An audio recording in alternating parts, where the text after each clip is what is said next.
Senior citizens కోసమే 2007 senior citizen act తీసుకొచ్చారు. వయోవృద్ధులకు పోషణ భద్రత కల్పించడమే దీని ప్రధాన ఉద్దేశం.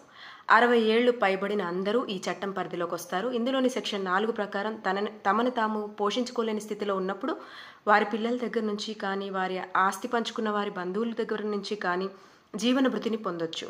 ఇందులో కూతురు, కొడుకు, మనవడు, మనవరాళ్ళు వీళ్ళని పిల్లల్లాగా పరిగణిస్తారు. మైనర్లు ఈ చట్టం పరిధిలోకి రారు. వృద్ధుల పోషణ బాధ్యత అంటే తిండి, బట్ట, ఉండడానికి ఇల్లు, ఆరోగ్య అవసరాలు తీర్చడం. పోషణ జరగకపోతే ముందు మెయింటెనెన్స్ కోరుతూ సీనియర్ సిటిజన్ యాక్ట్ కింద ఏర్పాటైన ట్రిబ్యునల్లో దరఖాస్తు చేసుకోవాల్సి ఉంటుంది. ఒకవేళ పెద్దవాళ్ళు దరఖాస్తు చేయలేని పరిస్థితిలో ఉంటే వారి తరపున ఎవరైనా వాళ్ళ బంధువులు కూడా ఆ పని చేయొచ్చు. ఇందులో ఎవరినైతే ప్రతివాదులుగా చేరుస్తున్నామో వారిని ట్రిబ్యునల్కి పిలిపించి విచారణ చేస్తారు. ఈ చట్టంలోని సెక్షన్ 23 ప్రకారం 60 ఏళ్లు దాటిన వ్యక్తులు ఎవరైనా తమ ఆస్తుల్ని పిల్లలకు రాసిన తర్వాత వారు తమ పిల్లల్ని వాళ్ళ పోషణని తల్లిదండ్రుల పోషణని నిర్వర్తించలేకపోతే వారి మీద చర్యలు తీసుకునే అవకాశం ఉంది. మీరు సీనియర్ సిటిజన్ ట్రిబ్యునల్లో దరఖాస్తు ఇవ్వండి. మీ పిల్లల్ని పిలిపించి విచారణ జరిపి మీకు ఖచ్చితంగా న్యాయం చేస్తారు. Thank you. Me Durga LLB. Topic నచ్చితే ఛానల్ సబ్స్క్రైబ్ చేయండి. Thank you.